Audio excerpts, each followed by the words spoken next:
Are you ready to dye some yarn? Because I'm ready to dye some yarn. So today's video is going to be a little bit different from my typical dye videos because today I am going to be sharing a step-by-step tutorial on exactly how I'm going to be dyeing the yarn from the very beginning to the very end, including sharing all of the recipes. And by the end of this, you are going to have the recipes for 4 different colorways, and you're only going to need 2 different dyes and 1 package of yarn to achieve all of that. That is the goal for today. So are you excited? Because I'm excited.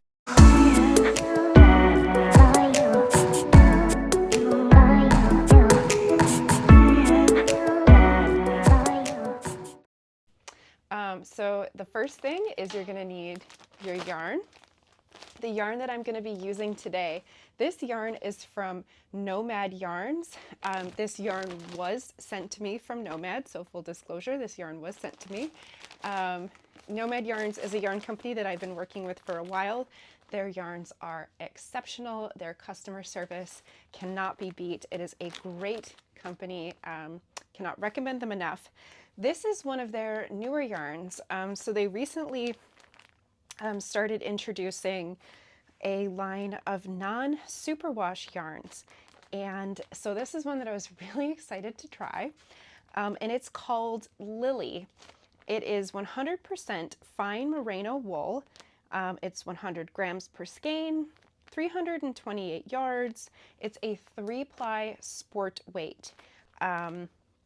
So I believe because it's a fine merino wool, I believe it's around a 21 micron, so super soft. I actually have just an unpackaged skein of it so that I could feel it, and it is very soft. This is going to knit up or crochet up so beautifully. It's nice and white, so it's going to dye beautifully. It's the twist on it. It's very nice. So let's see if you can get a good visual on that. I feel like this is just a great like all-purpose sport yarn, just looking at it. So normally when I'm sent yarns to assess that I've never had before, you know, that's the first step. Look at it. What would I use this yarn for? And this really just to me says that this is a great all-purpose yarn, that this is something that just has so many possibilities. The 3-ply really says that this is going to be something that you can get away with a nice lacy shawl because it still should have a little bit of drape, but still enough structure for some nice color work or cabled sweaters or a hat. I love sport weight because it's kind of that in between. It's not thick, it's not thin. Gotta smell it, right? So it's nice, very, very soft. So it is a non-superwash yarn, and there's a little bit of caution that we need to take when we're dyeing non-superwash yarn. So non-superwash yarn is essentially just wool yarn. A lot of yarns have been what is superwash treated, and all that means is that it has been treated with a chlorinated solution that cleaves the scales of the fiber and then coated with a little bit of silicone. And what that does is makes the yarn machine washable. It also, to make it machine washable, in doing so and cleaving those scales, it prevents the yarn from being able to felt, and it makes it very heat resistant. And that is why dyers love superwash yarns, because you can heat it up really hot. You can get super sharp speckles, you can get those intense colors, lots of variegation, the splishes, splashes. If you think of like traditional hand-dyed yarn, like that's your superwash yarn. And you can do that because it takes the dye so quickly. Non-superwash yarn is just wool. It is wool in its raw form. And wool has wonderful properties that are preserved because we've not treated it with a chlorine solution, we've not coated it in silicone, but because those scales are still intact, the yarn is prone to felting when it is wet. and especially when it is heated. So we just have to be really careful in how we manipulate the yarn to prevent it from agitating so that we don't belt it, but we can still get some really great effects. So what I have planned today is I'm going to show you two different tonal colorways that should pair together really nicely. They're going to be kind of similar, but I think they're going to complement each other really well. It's a blue and a green. Then I'm going to show you actually a third kind of more tonal, but going into the semi-variegated. I'm actually going to just mix those two colors together. So showing you a layering effect where, you know, you can take you can start with one dye to get, you know, your more solid tonal color and start mixing them together to start getting a more variegated look. And then we're going to see how we can get some speckles on this yarn. And again, because non-superwash yarn has not been treated, it takes the dye a little bit slowly. So you're going to see you're not going to get super sharp, crisp speckles, but I am going to show you how you can still get some beautiful, brilliant speckles even on non-superwash yarn. So if you're still with me, let's dive in. The first step that we need to do is to get the yarn ready for dyeing by pre-soaking it. So wool yarn, merino wool yarn especially, it's naturally hydrophobic. So it needs a lot of contact time with the water ahead of dyeing so that it can get properly wetted. It needs time to get saturated. Ideally, if you can set up your soaking bucket the day before you plan on dyeing, that's best. Minimally about an hour. I know sometimes we don't always know ahead of time, you know, when we're going to have the time to dye. So at a bare minimum an hour, but if you can, the day before. So I like to use these Home Depot buckets. They can fit quite a bit of yarn. I can usually get like 10 to 12 skeins in here. And I've got some pretty hot water in here. I like the hot water because it'll scour any like spinning oils that might still be on the yarn. And I have just a little splash of Synthropol. Synthropol is a wool safe detergent and I get mine from Dharma Trading.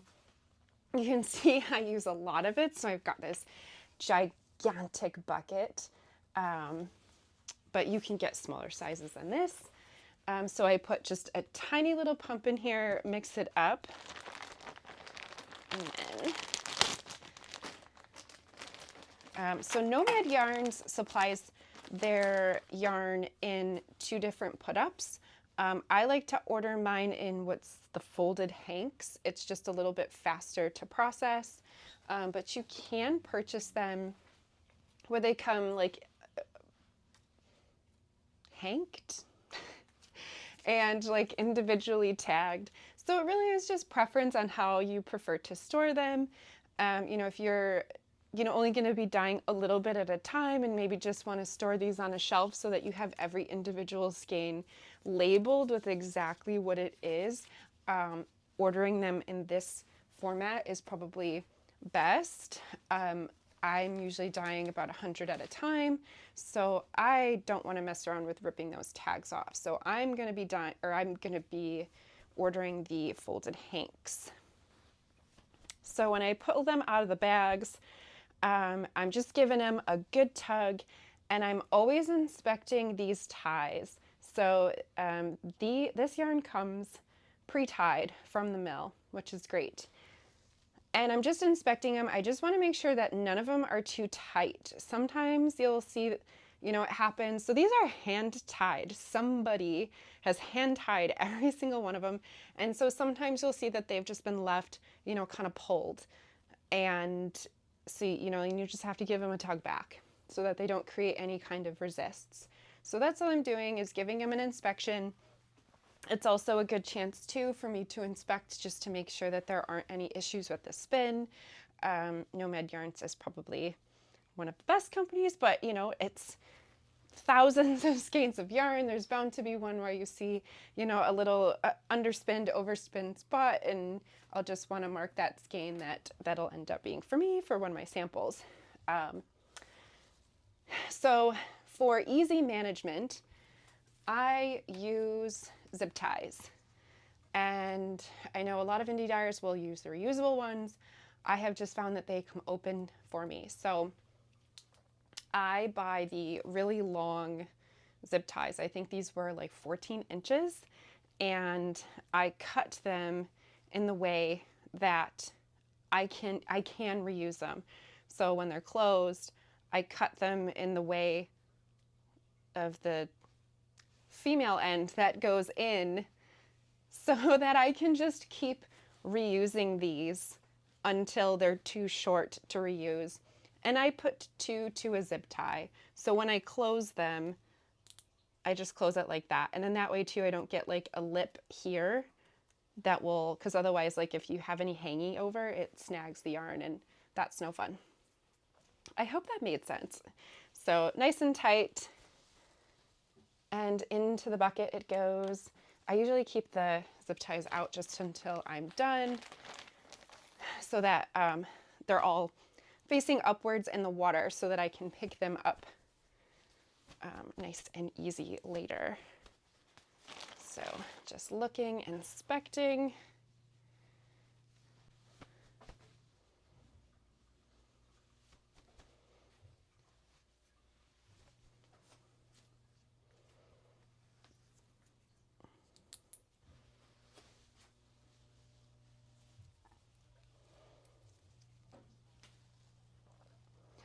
And I'm just gonna slowly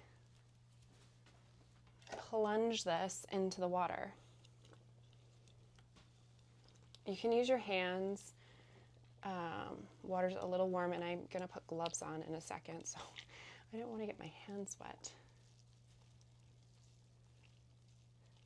But again, you don't want to agitate. This water is quite warm, so I just want to be gentle in my movements, no agitation. So I'm just very slowly pushing it in, and I'm just pushing it in until it's completely submerged in the water, and that's good. So I'm going to do a little YouTube magic here, because I've got a bucket that I set up yesterday down below.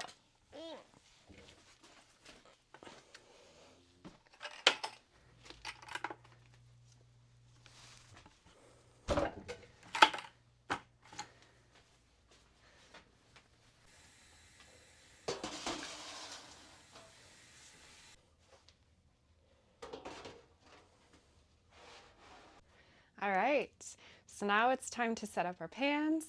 Gonna put some gloves on. For gloves, I just use, these are vinyl examination gloves. I got these on Amazon.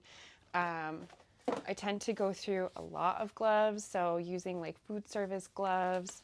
Oh, this one has a big hole in it. That's not gonna work for me. So using like food service gloves or these examination gloves, they're pretty cheap. So put my gloves on. So I just have a little bit of, this is just tap water. It's lukewarm, just in the pans. These are, they're commonly called like hotel pans or chafing pans or catering pans. And I just get them on Amazon, and there's really nothing special about them. They're filled about halfway. And to the pans, I'm gonna add a little bit of dish detergent. This is my secret ingredient. I cannot believe I'm giving away my secrets here. I really don't pick anything special. This is Wegmans brand dish detergent, made with plants. The only thing I would say is pick one that doesn't have any dyes in it, so pick a clear one. And the thing that the detergent does is that it's going to help cut the surface tension of the water, because it does have, so when it does say cuts grease, it's got those emulsifiers in it. That's, if you do happen to have any residual spinning oils, sometimes even oils from your hands. So I just handled the yarn, and if I happen to have any lotion or oils or any kind of just nonsense on my hands, it really can affect the dyeing. It's amazing what can contaminate our final product. So just having that little bit of soap in there can really help to remove those impurities, to help keep things clean, help keep the dirt separated from the yarn, and it will break the surface tension of the water. And by breaking the surface tension of the water, it helps drive the dye down into the water. Otherwise, sometimes the dye can just float on top. And we really want the dye to be going down. Now I wish I'd actually waited and added the soap afterwards, because you can see that represented really well. If you add the dye first and then squirt the soap in, you can actually see the dye drop. It's a kind of a fun little science experiment if you ever want to dye with your kids.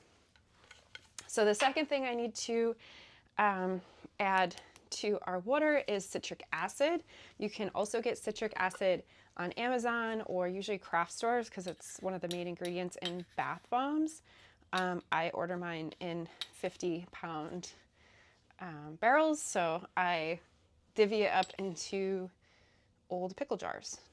And I'm just adding, this is a 1 tablespoon. How much you add to your water is really going to depend on your water.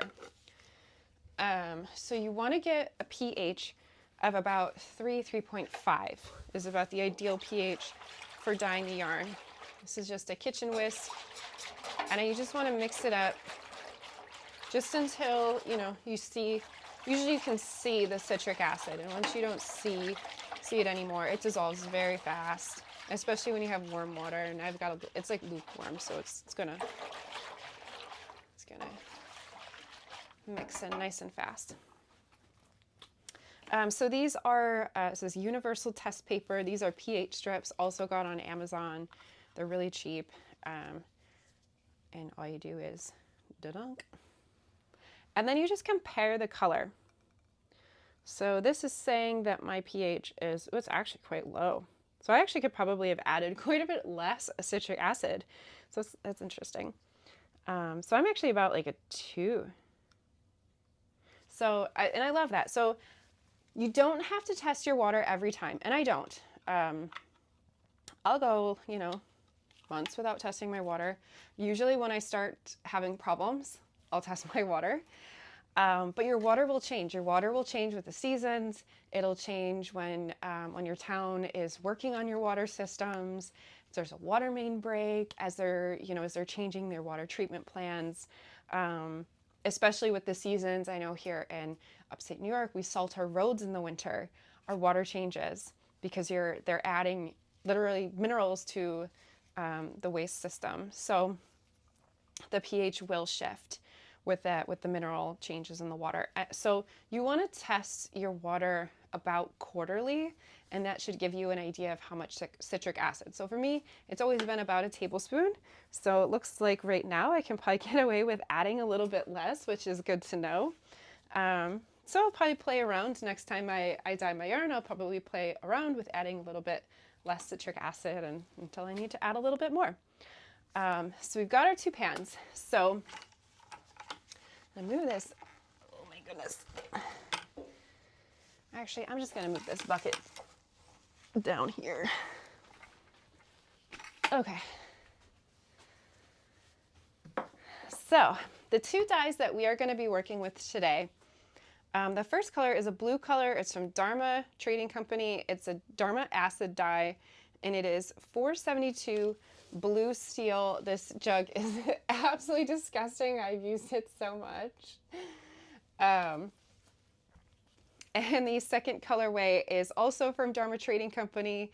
It is 452 Forest Green. I will put my materials list in the show notes. So now we're ready to make our first dye mixes. I measure all of my dyes by weight using a scale. I find that that's the most accurate way, especially to get repeatable colorways. And I do so using one of these, it's a jewelry scale. I got this on Amazon. I think it was literally $15, $20. Nothing expensive, nothing crazy. It's just a digital jewelry scale, but specifically what makes this what is important when choosing your scale is that it weighs in grams and that it goes out at least 2 decimal places, so that you want to go out not just to the 10th, but to the 100th decimal place. And then I always measure my dye powders. I love these. These are just Farberware measuring cups, and I like that they have the mils. So I have a science background, so I use the metric system. So mils, grams. To me, it makes the math so much easier because everything is just in 10th decimal places. It's how my mind works. And these are just really easy. They're plastic, so they're very lightweight, and it's something that you don't really think about. The first batch of measuring cups that I got were very nice, heavy glass ones, and they are so fatiguing on the wrist. They are way too heavy. By the end of a day, constantly pouring and moving around that heavy glass, no. Go with the cheap plastic. Your budget will thank you. Your wrists will thank you. And small kitchen whisk, and I just use one of these spoons. Was he like a milkshake spoon? Because it's the perfect length for when I buy the larger jars of my acid dyes. So that's really all I need. So I'm going to tear my scale for our colors. So the first one that I'm going to measure out is the blue. So blue steel is probably, it's a color. Once I show you these sample skeins, you're going to know that I use this color all the time. It's such a gorgeous color. It's a beautiful steel blue, as the name suggests. So these are just mini skeins. This is just these are actually non-superwash wool mini skeins, just a little test that I've done. Generally, when I first get dyes, I like to do a gradient set to, kind of swatch my dye, so to speak, and see how the dye looks. So this is a 2% dye solution. This is a 1% dye solution, and this is what we're going to be doing today. So I'll be going over what a 1% dye solution is. This is a 0.5 dye solution. And this is a 0.25 dye solution. So you can see that even just with one dye, just by changing how much dye you add to your yarn, you can get 4 different but beautiful colors. So I just threw out percent dye solution.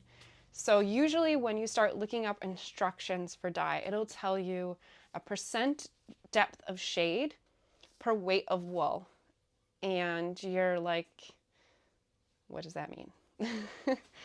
So a percent depth of shade, for most colors, it's a 1% depth of shade. And what that means is that you want to make a 1% stock solution. And all that means, a 1% stock solution means 1 gram in 100 mils of water is a 1% stock solution. 1 gram, 100 mils of water, 1% stock solution. That's all you need to know. So then to add it to your weight of wool, so instead of adding 100 mils of water, substitute out 100 mils of water for 100 grams of wool. So if you're going to add 1 gram of dye to 100 mils of water to make your 1% solution, you can add 1 gram of dye to 100 grams of yarn to get a 1% of weight of wool. I really hope you're with me. I know we're getting into math right now, and you probably clicked on this thinking, I love yarn. I want to watch a dye tutorial, and you didn't sign up for a math class, but so all you need to know is that if you want to start with the swatch of the 1%, and 1% is usually when you buy the dye and it gives you the little picture.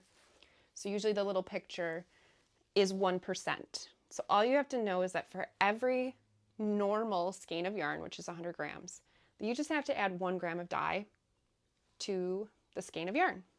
1 gram. So that is what we are going to do. So we're going to add 2 grams because I'm going to put 2 skeins in this pan of this dye. I hope we're following along. So I'm going to do that right now. I'm going to put a mask on because I'm going to have dye powder out. I did. So just for some safety, dye powders they're a very, very fine powder. They are a metallicized powder. So it's something that you just don't want to be breathing into your lungs. It's as soon as it's in liquid form, it's non-toxic, non-harmful, but it can be very irritating to your lungs. So if you're going to be dyeing, you know, more than just playing around once or twice, if you're going to be doing it with any kind of regularity, go to Home Depot, Lowe's, your local hardware store, and invest in one of these 3M respirator masks. So this is like an N95, but it's like a respirator mask, and replace your cartridges about every quarter, or at least every 6 months if you're not dyeing that often. But definitely invest in one of these masks. So this is what I'm wearing. It'll make a nice tight seal around your mouth. Very important. If you're going to be doing it, you know, once in a while, you just want to, you know, kick around, give it a try. The N95 is going to be okay for once in a while, and it's what I'm going to wear today so that you can hear me talk. Okay. So I've gone ahead and I've zeroed my scale. And so like I said, I'm going to measure 2 grams. A little too much. And I'm measuring 2 grams because we are dyeing 200 grams of fiber.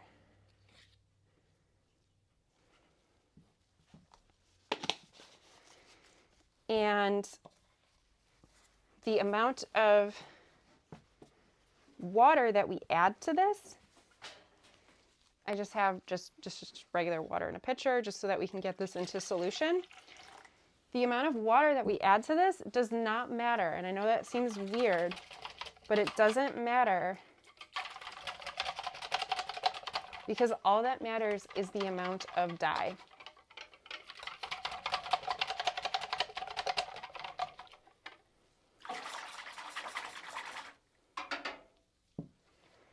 So I'm going to go ahead and I'm going to add half of this, or about, maybe not quite half, but about half. And I'm going to give that a good stir.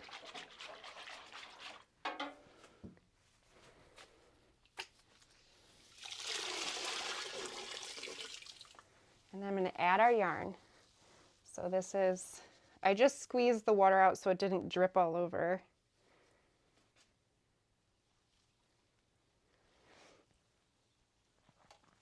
And again, I don't want to agitate. I don't want to go crazy. So I'm just going to do gentle movements. I'm pressing this in. I want to get that dye into all the nooks and crannies, but I don't want to do it in a way that is going to felt the yarn. So, you know, it's just gentle, gentle movements. So I'm just moving it around, getting it all. You can see it's already nice and coated. I'm going to turn it over. So there's 2 skeins on the zip tie, so I always kind of want to separate them. Make sure you don't have any empty spaces.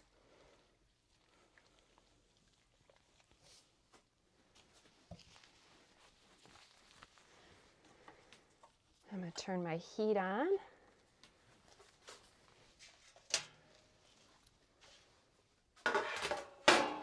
And then do this same exact thing for our green color. I don't have a gradient set for the green color, but I do have 1%. So this is the green color that we're going to be dyeing, and this is the 1% sample skein. So I'm going to go ahead and mix that up. doing the same exact thing. Gonna zero out the scale, gonna give my spoon a good wipe so I don't contaminate things.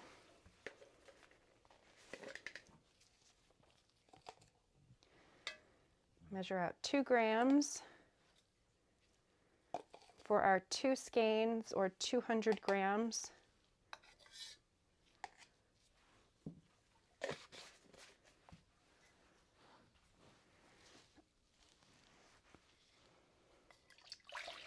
And then add just enough water just to get it into solution. Some dyes are really tricky about getting into solution. The more you get into dyeing, you'll run into problem child dyes. And if you do get some of those dyes, using very, very like hot boiling water, I can take this off now. Using like hot boiling water can help with those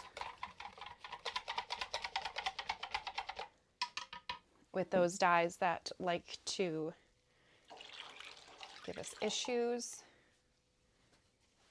I should probably put a little bit more. There we go.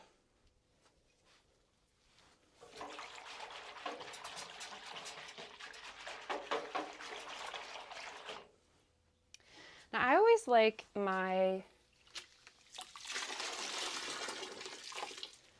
yarn to have more of a tonal effect rather than a fully solid effect. But if you wanted to have less tonality, less variegation, and more solid, even, consistent color, one of the things that you could do is you want to essentially slow down the reaction of the dye binding to the yarn. And you can slow that down by not adding the acid right away. So I added the acid right away. And I do that because I want the dye to be binding to the yarn right away, because again, I like knowing that my yarn is hand dyed. I like seeing shifting shades.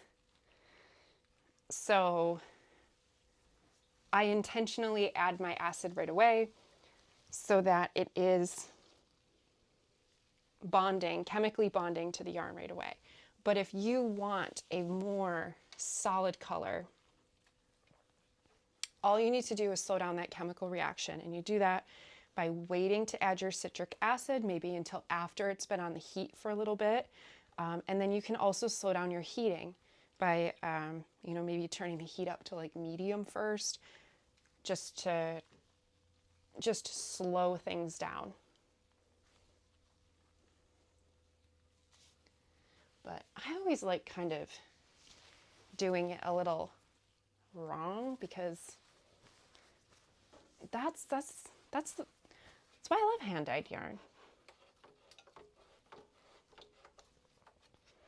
I want a watercolor painting on my yarn.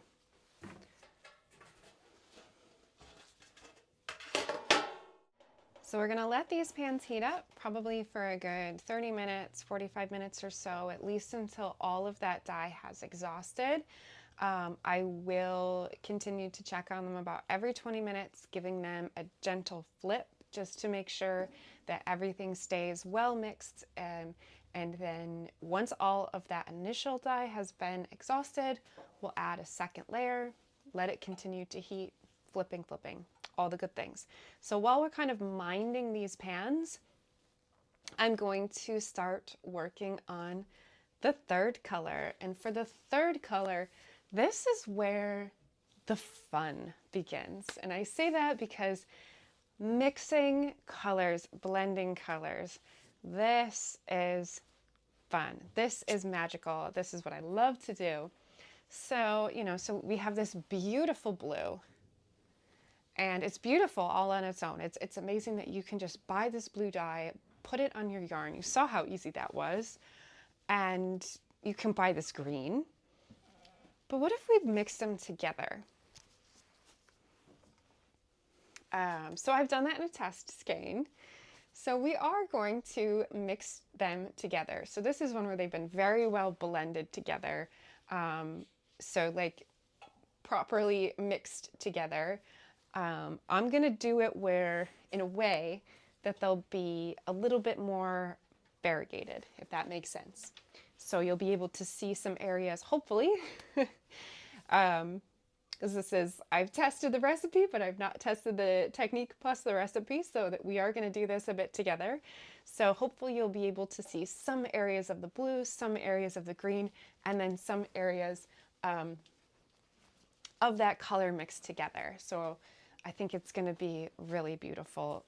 And then especially if you're going to use like all three of those colors in a project together, it's going to just blend. And I think it's going to look really cool. So let's get measuring, and let me check so usually when I do these little experiments, because I don't remember my recipes, I write my recipe on this little tag, and I'm so glad I did.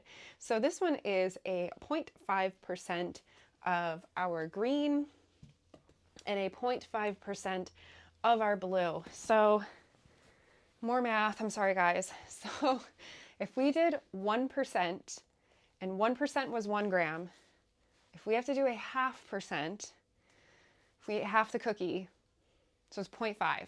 So we have to do 0.5 of the green and 0.5 of the blue. So I'm going to need 1 more cup.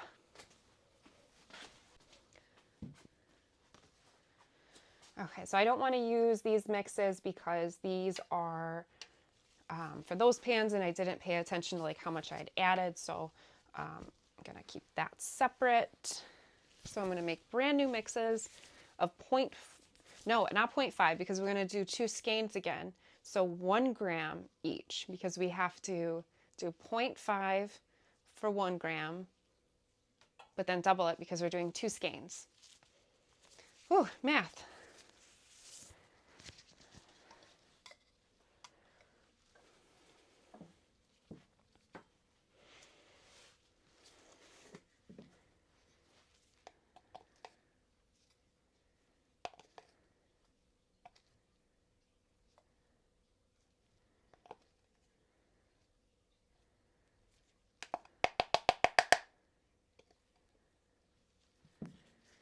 There we go.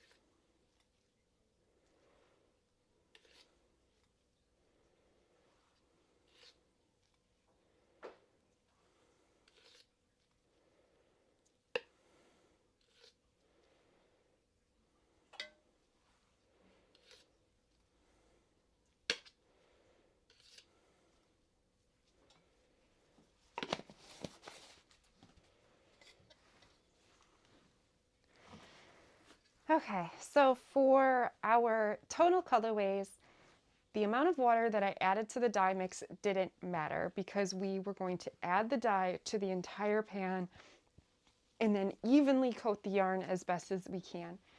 For when I start getting into variegated, or what I call pouring techniques, the amount of water I add, it's not so much that it matters, but I want to remember what I added and write it down for next time.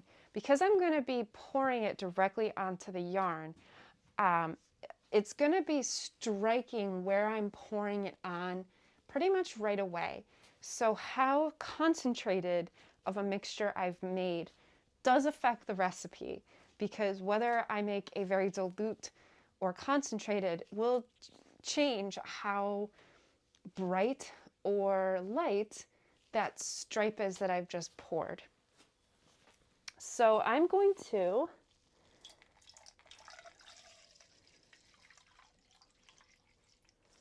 picking a number here. 600 mils feels good. I'm going to put 600 mils in both of these.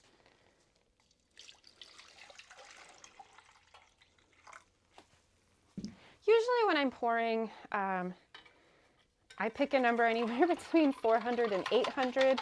If I'm pouring a lot of colors, I'll go lower, more like 300, 400, because if you start to add too much water, the pan's gonna literally overfill.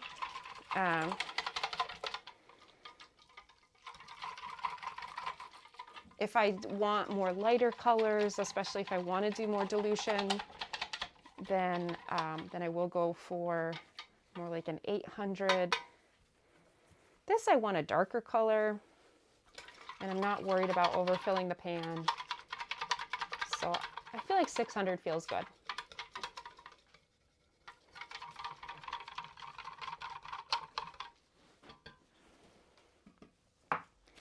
All right, and I'm checking my gloves because it's usually about this time when I've been working for a while that I get holes in my gloves. So you just want to check your gloves, pay attention, and change your gloves, because inevitably you go upstairs, take your gloves off, and then you've got blue fingertips, and that's no fun. So I have not added my chemicals. So I'm going to add my soap, add my citric acid. I can add a little less, right? There we go.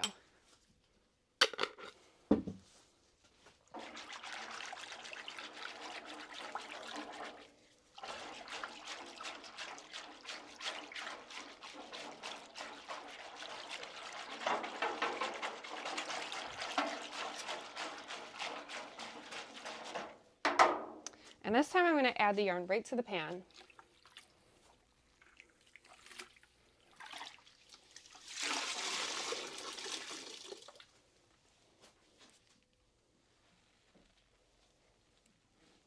Because we're going to pour onto it to get those, to get that variegated look.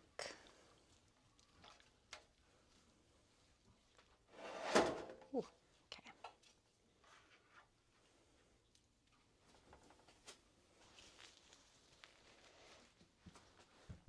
Okay, I just want to mix these up. It's amazing how fast sometimes these dyes can settle and come out of solution.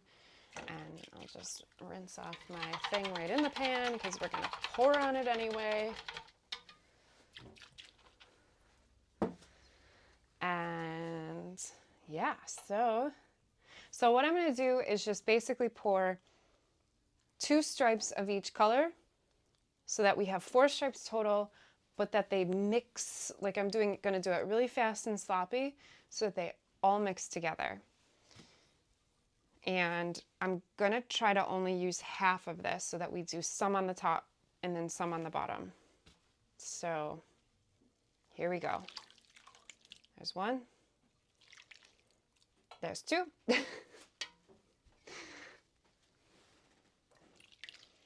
There's 1. There's 2. And then how variegated you want this is how much manipulation you want. So if you want this to be super variegated, don't touch it. Depending on the camera angle, I don't know if you can see, but there's actual white spaces in here. So if you want this to be very variegated, don't touch it. Preserve those white spaces. But if you want more of a shifting tonal, which is kind of what was in my vision, then I do want to disturb this and kind of mix. Again, gently, no felting here. I'm doing one of these, a gentle kind of scalp massage to work that dye through, blending those edges so that the dyes are kind of flowing into each other. Because again, we want to see, we want the dyes to mix. We want to see areas of blue, see areas of green, but we want to see a lot of, or I want to see, maybe not we, I'm not speaking for the audience here, but my vision was to mostly see that mixed color with kind of pops of the individual dyes. I didn't want to see white space because we're going to do a speckled colorway. And that's where we're going to see white space. So,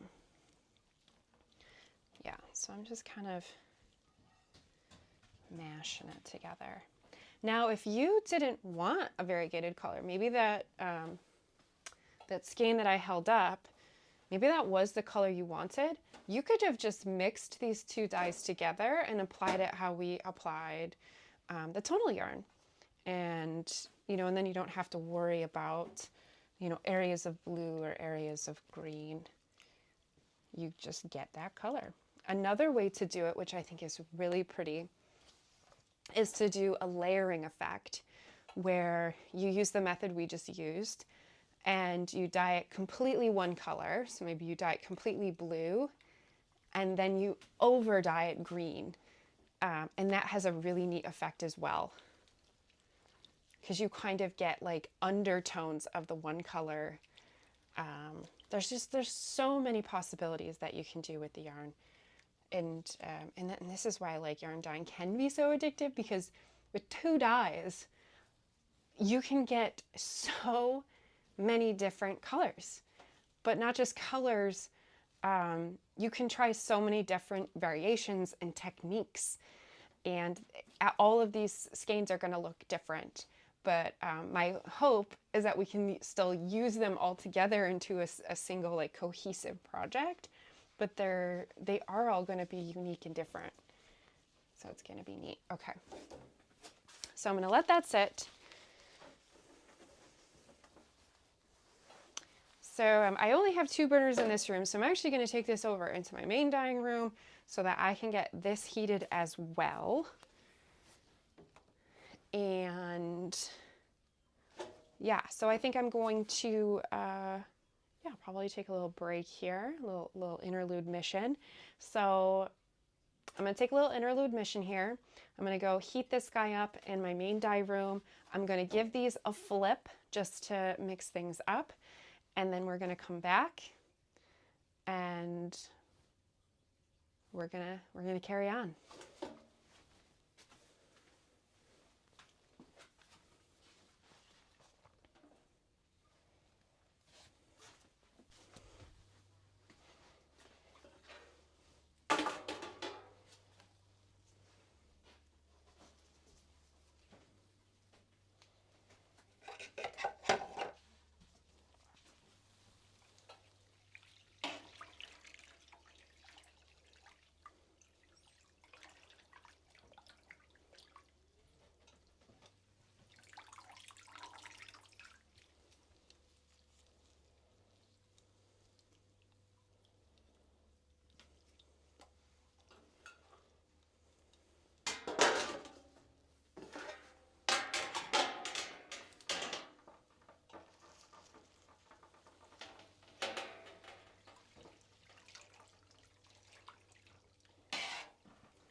All right.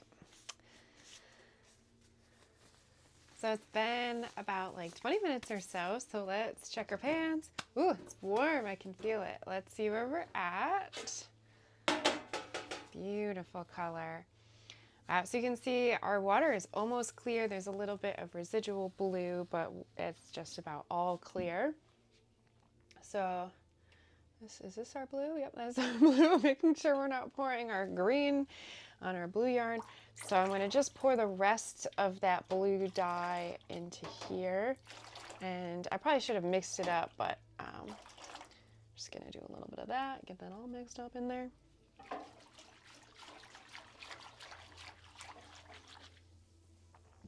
So you can see the steam coming up from the pan.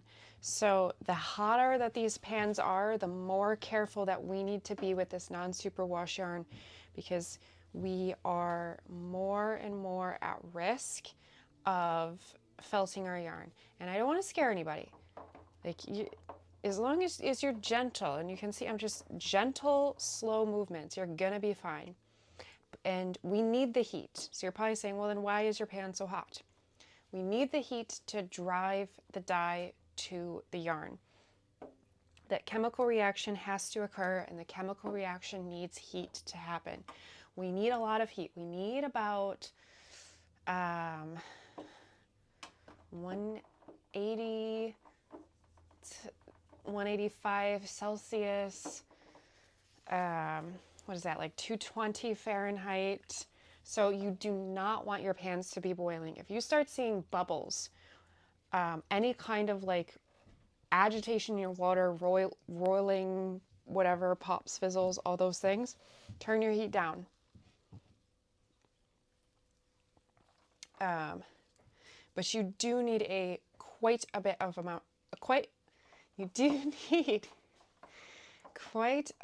of heat, because you want to make sure that you are getting a permanent dye application to your yarn. We don't want those dyes to be bleeding out. We want them to be wash fast.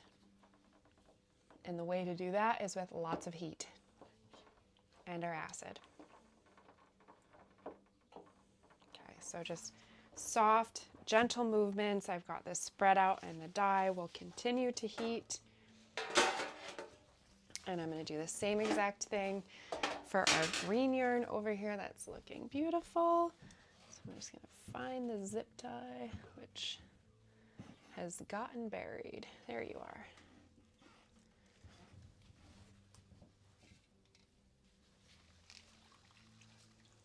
You can see in this one the water is very blue, and blue is a very large dye molecule. So oftentimes when you have colors that are mixtures of other colors, like green is a mixture of yellow and blue. So in this case, the yellow took to the yarn a little bit faster, and the blue that's in this dye mix is just taking a little bit longer because it needs a lot more energy, a lot more heat to fix to the yarn. You'll see that with reds, and that's why reds bleed, because reds are also a very, very large dye molecule, very large, very heavy. They need so much energy to bond to the fiber, and a lot of times they kind of just sit on the outside of the fiber, and they can kind of slough off very easily.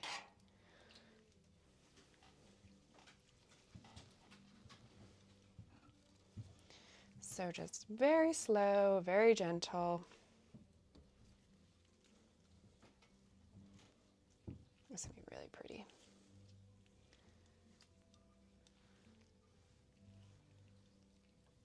It's nice.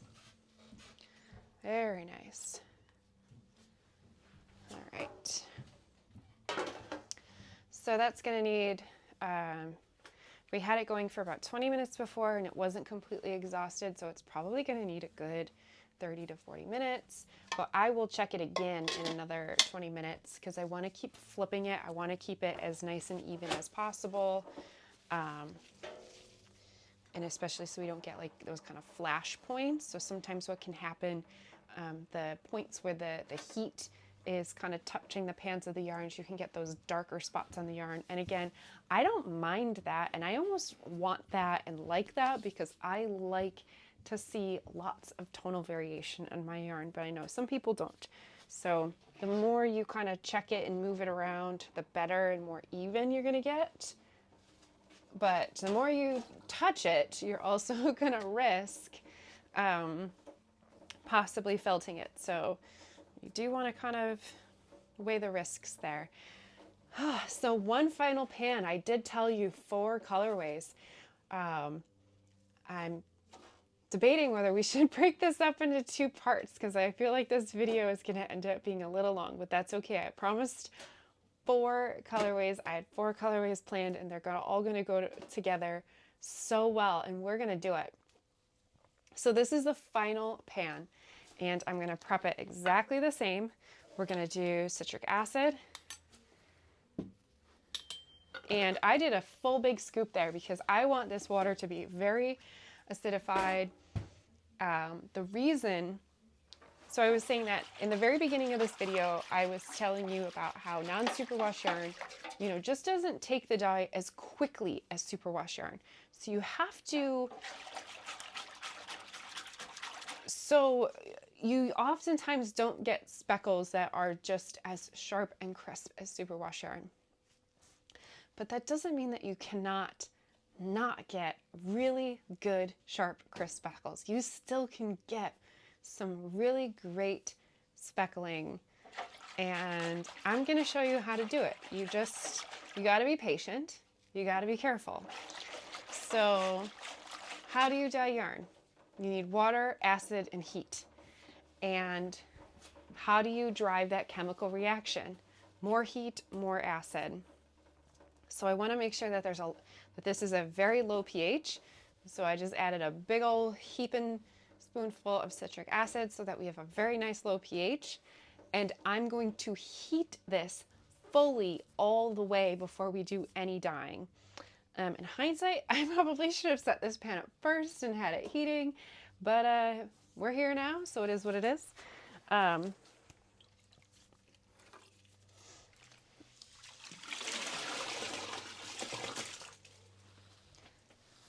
So for this pan, I actually wanted to do 4 skeins for this. So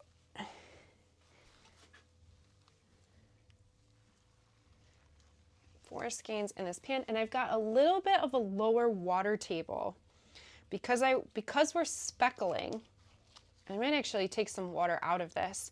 So for these colorways, I want the yarn to be really floating in the water. I want lots of contact, free floating. I want the yarn to have the ability to really come in contact with the dye. And I don't want there to be white spaces. I don't want the yarn to be kind of compact, and you don't want areas where, you know, if this is like a strand of yarn, you know, you don't want areas where the yarn is kind of hiding from the dye, because that's going to create areas of resist. For speckling, you want that yarn fully wetted, but up and out of that water so that it can be presented with that dye. As soon as the dye, dry dye powder, because we're going to speckle with dry dye powder, as soon as that dry dye powder hits the water, it's going to dissolve and just spread. So if you can keep the yarn up and out of that water, that's going to help give you nice sharp speckles. So I'm pressing it into the water because this water has had citric acid added to it. So I just want to make sure that this top of the yarn is nice and well acidified. And I'm probably going to ultimately take some water out, but I think for now, I think I want to heat it up, and I want to give the yarn a good opportunity to get lots of contact with that acid. So I'm going to take this to my other room. Thinking wheels are turning. I'm going to take this to my other room, get this on the heat, and I'm going to grab that other pan and let's see where we are with that.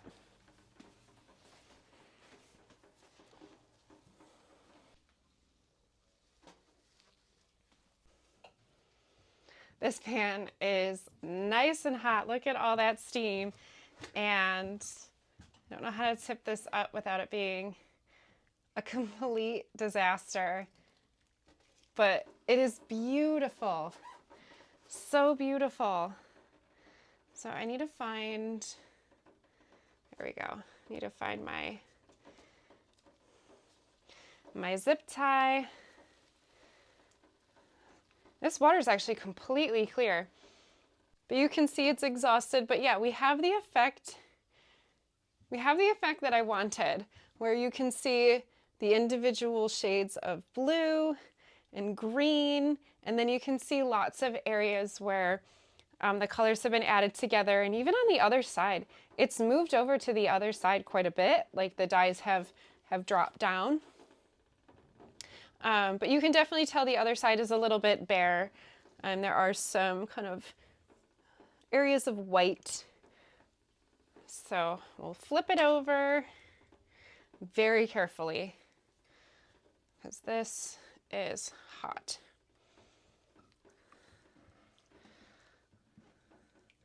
Oh, this looks so pretty. This is so pretty. So I'm gonna just give these guys a good mix back up.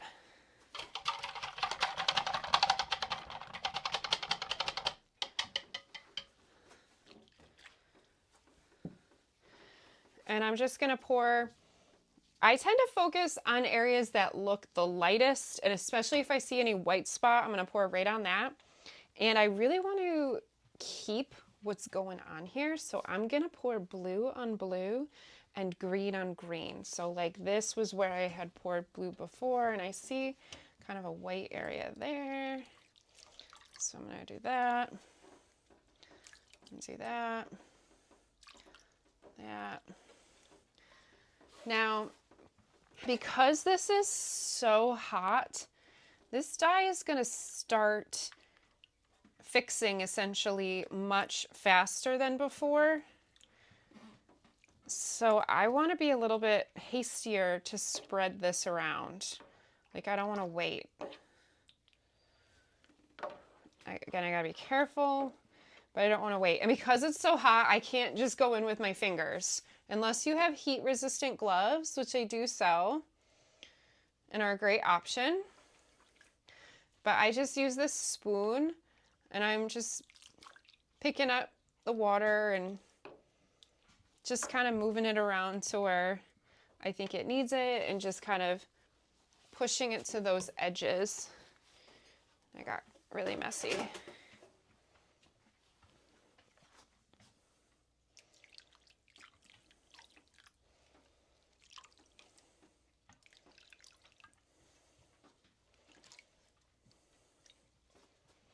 Oh, it's so pretty. So beautiful.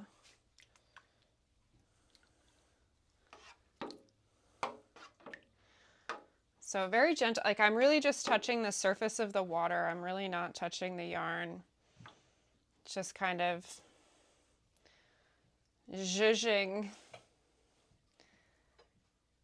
those dyes so that we don't get, I want the edges of those colors to be blending like we did before with our hands. Now I'm doing it with a spoon. Oh, so pretty. Yeah, and so that's essentially done. I'm going to put this back on the burner that it was on. And I'm going to say that because this is so hot, it probably only needs like 20 minutes, but it's done. I'm going to put it on for about 20 minutes and that's it. That was too easy. Too easy for such a beautiful color. All right, I have switched out my pans. I moved the green over into my other room. It was just about completely exhausted, but I thought it could use about another 10 minutes or so. We still have the blue over here. This blue does tend to take a little bit longer to exhaust. So I kept it over here so I could keep a little bit more of an eye on it and continue to flip it as necessary. But now let's get to the fun part, the speckling.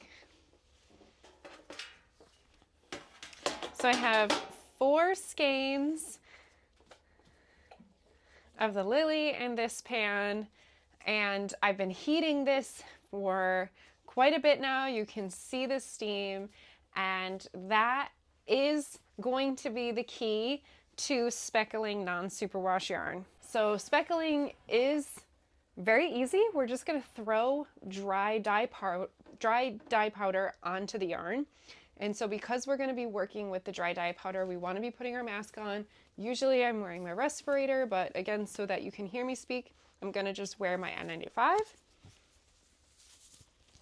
And speckling is so much fun because I love how you get to see all the individual little specks of colors. And especially as you start to work with the dyes are just milled mixes of color. And colors are combinations of other colors. Like green is a combination of blue and yellow. So when you start speckling, especially with combination colors like greens, and some of the specialty colors, you're going to see what's called breaking, where you speckle a color And it's not just going to be green, blue, purple, or whatever, you know, is on the label.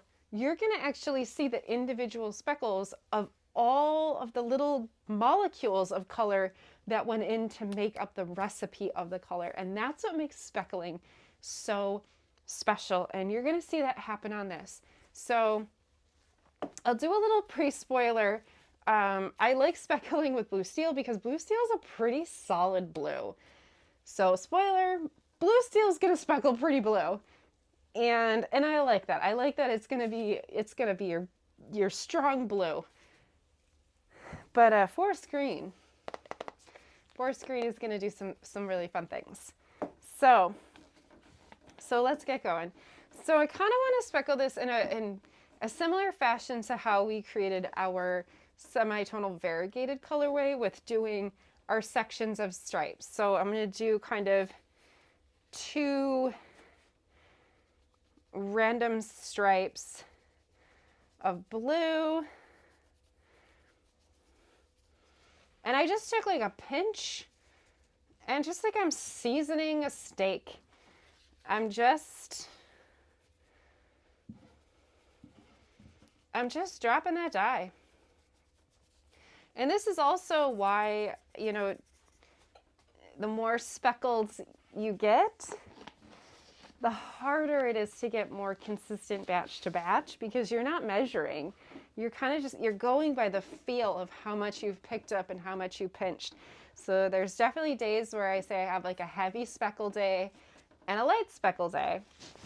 And so this is where you can see too, hopefully you can see in the camera, where it looks like, so the top of the pan is fully up out of the water, so I can see I'm going to have some nice sharp crisp speckles, and then down here there's a lot more pooling of water, so it's kind of sitting down in the water and the dye like really spread out into the water, so I might not get as much sharp representation.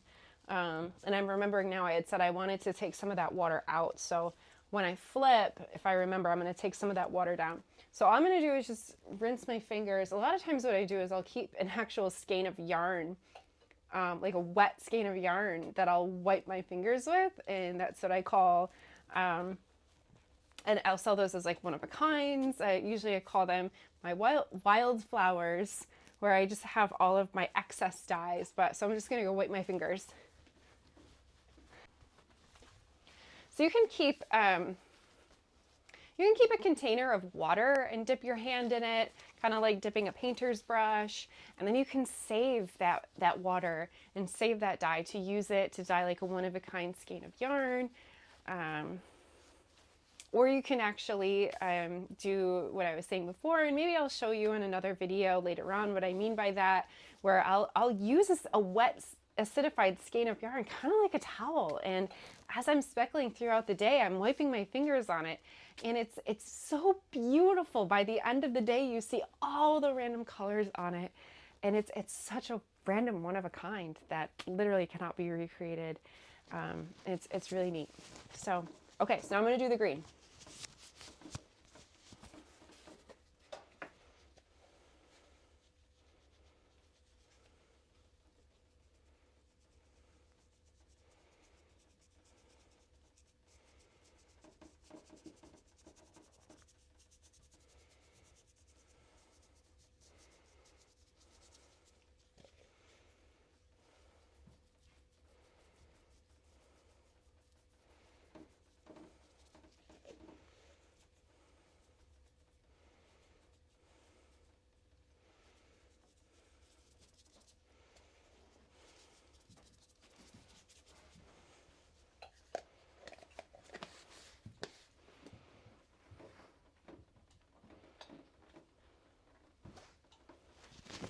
Okay, I just put the green on, looking really beautiful. I look how I can still see very sharp, crisp individual speckles, but you can see hopefully that as time is going on, so this is striking slow. It's striking slow compared to superwash yarn because it is a non-superwash, and so those dyes are kind of slowly saturating into the yarn a little bit. But I like how you have sections where those dyes kind of are staying super sharp, crisp, and then sections and areas where they're creating more of a gradient effect. But because I put 4 skeins in here, those yarns they're very compact in the pan. So we're going to have lots of areas of white because we've purposely created areas of resist by kind of packing the yarn into the pan. It's going to be really pretty. And then especially this green, I can see that the green is separating out into areas of like dark green, blue, yellow, almost like a teal. It's very pretty. So this is pretty. So if this was a superwash yarn, generally, because superwash just takes the dye so quickly, it just snatches it. So what it looked like when I first threw those speckles is generally how it stays. If you throw speckles with piping hot yarn, that's how it's going to look, versus this kind of slow, gradual shifting into the yarn, into the water.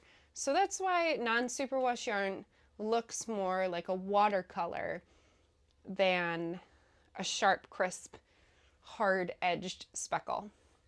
But it is still very beautiful. So I'm going to put this cover on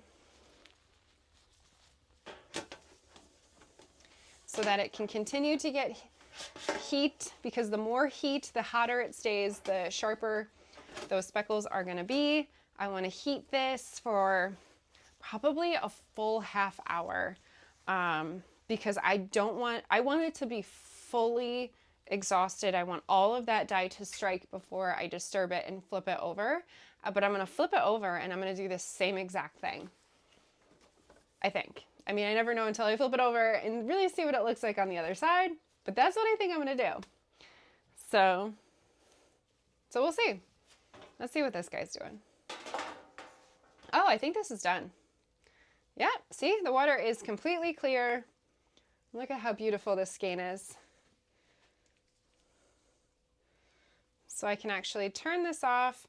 So I like my pans to cool as slowly as possible. So I will turn my pans off, and if I need to use my pan for another round of dyeing, fine, but I will let this pan sit on a table and I will let it come to room temperature overnight. So I will not touch this pan. I won't wash it until tomorrow. A lot of dyes too, especially like yellows, sometimes they need that cool, that after cool. They need to actually come hot and then cool for the dye to kind of kick back in. So yeah, so I'll just leave it here, let it be. And I can actually turn the other side of this one on. For power's sake, I can't have both sides of both hot plates on. So with this one off, I can turn this one on. All right, so I'm gonna let that set.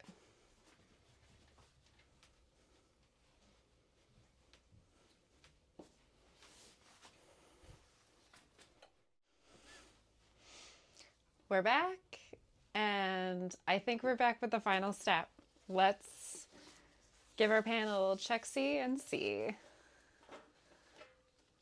Ooh. This is so good. Okay, so this, how do you know when your speckles have exhausted? You can kind of pull back in the water a little bit and see, is there dye in the water? But we didn't add dye to the water. So a lot of times, like, you'll pull back and your water will be clear, but it doesn't necessarily mean that your speckles are fixed or have successfully struck. So the advantage of using white gloves, or at least like a light colored glove, is you can literally do a white glove test and just... So I did get a little bit of blue back, but that is a tiny bit, very little bit. And so I'm going to just say that that's fine. We're going to go with it. So let's pull. Let's pull. Oh my gosh. Look at that. Look at the front. And look at the back. Ah, it's so good. So all we're gonna do is flip it over. I love that we can see some brilliantly sharp speckles. And then some areas of like more of like a watercolor wash, but it's like very dark and deep and beautiful. And again, like the benefit of doing 4 skeins in one of these pans is that it creates a lot of areas of natural resist. So you get the white areas with really not having to try hard. So if you only had like 1 skein in this pan, it might be a little bit harder to get some of those white areas because the dye that hits the water would be going into your yarn. So a lot of my recipes are just made for 4 to 5 skeins of yarn, especially my speckled and variegated colorways, because they're built in with those kind of natural areas of resist for this very reason. So I had said that I wanted to take some of the water out just so that we can try to get some even sharper speckles. So I'm just going to tip this up and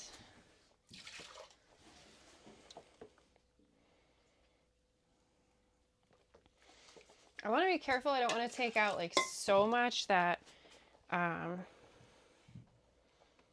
know, I end up like burning the bottom of the yarn. So see how I'm getting bubbling there? I don't want that. I'm going to turn down my heat. And nope, nope, nope. No. So if this was superwash yarn, I wouldn't care at all. Bubble away. Superwash yarn can take so much abuse, so much heat. It is treated to be heat resistant. But bubbling like that on non-superwash yarn, that causes problems. So I just turned my heat way down. I pulled it back. I'm gonna let that burner kind of cool down. Stop being a problem. No, don't. Stop being a problem. I'm gonna just turn my pan around. Put the cooler yarn over that hot burner. Okay, that solved the problem. All right, we're good to go now. So I'm going to do the same exact thing that we did on the front side. I'm going to speckle just 2 areas of green, 2 areas of blue. The difference is that this time, where on the variegated yarn where I wanted to pour blue on blue and green on green to kind of keep my color patterning the same, this, I want to be as mixed up with color as possible. So I'm actually going to speckle green on blue and blue on green, if that makes sense, so that there's as much mixing as possible. So let's get to it. What did I do last time first? I think I did the blue first, so I'm going to do green first.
Oh, it's going to be so beautiful.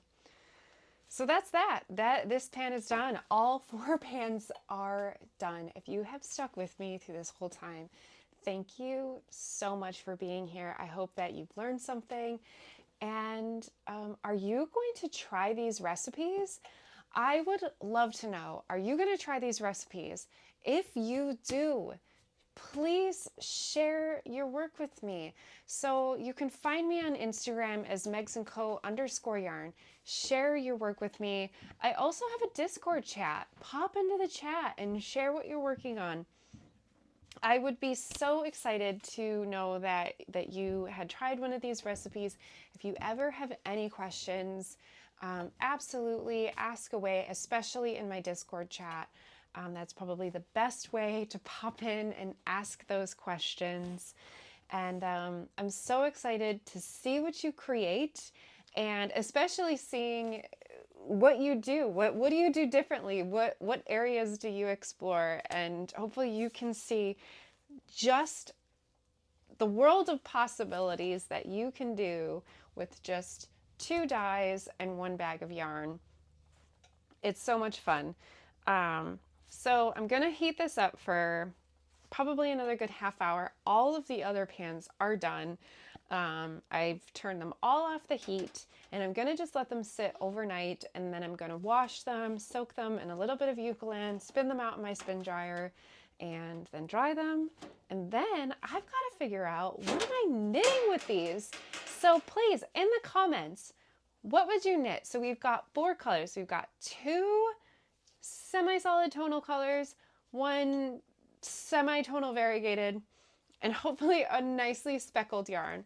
So 4 colors on a sport weight, non-superwash yarn. What would you knit with this yarn? Or crochet? I want a crochet project. What would you make with this yarn? I'd really love to know. So I really want to know, are you going to try any of these dye recipes? And what should I make with this yarn? And there will be a part 2. So part 2, after I get everything all scrubbed up and dried, I will check in with you. We'll be back in my yarn shop. I will show you how everything came out, and hopefully I have some good project ideas, because I definitely want to cast something on with this yarn, because it so far was an absolute joy to dye. I'm already seeing in this pan just how wonderfully it's speckled. So like normally a true test of like a non-superwash, can I speckle it? And yes, I can. It speckles, and it speckles beautifully. And especially from that bare skein, it was so soft, so wonderful. So I definitely want to get it into a project and really see how it works up into a fabric. But so far I'm really impressed with this yarn. So can't wait to talk about it in part 2. And we'll see how all the colors came out. We'll talk about projects and have something wonderful to share together. So thank you so much. Again, any questions, I mean it, reach out. Thank you so much for watching, and I'll see you next time.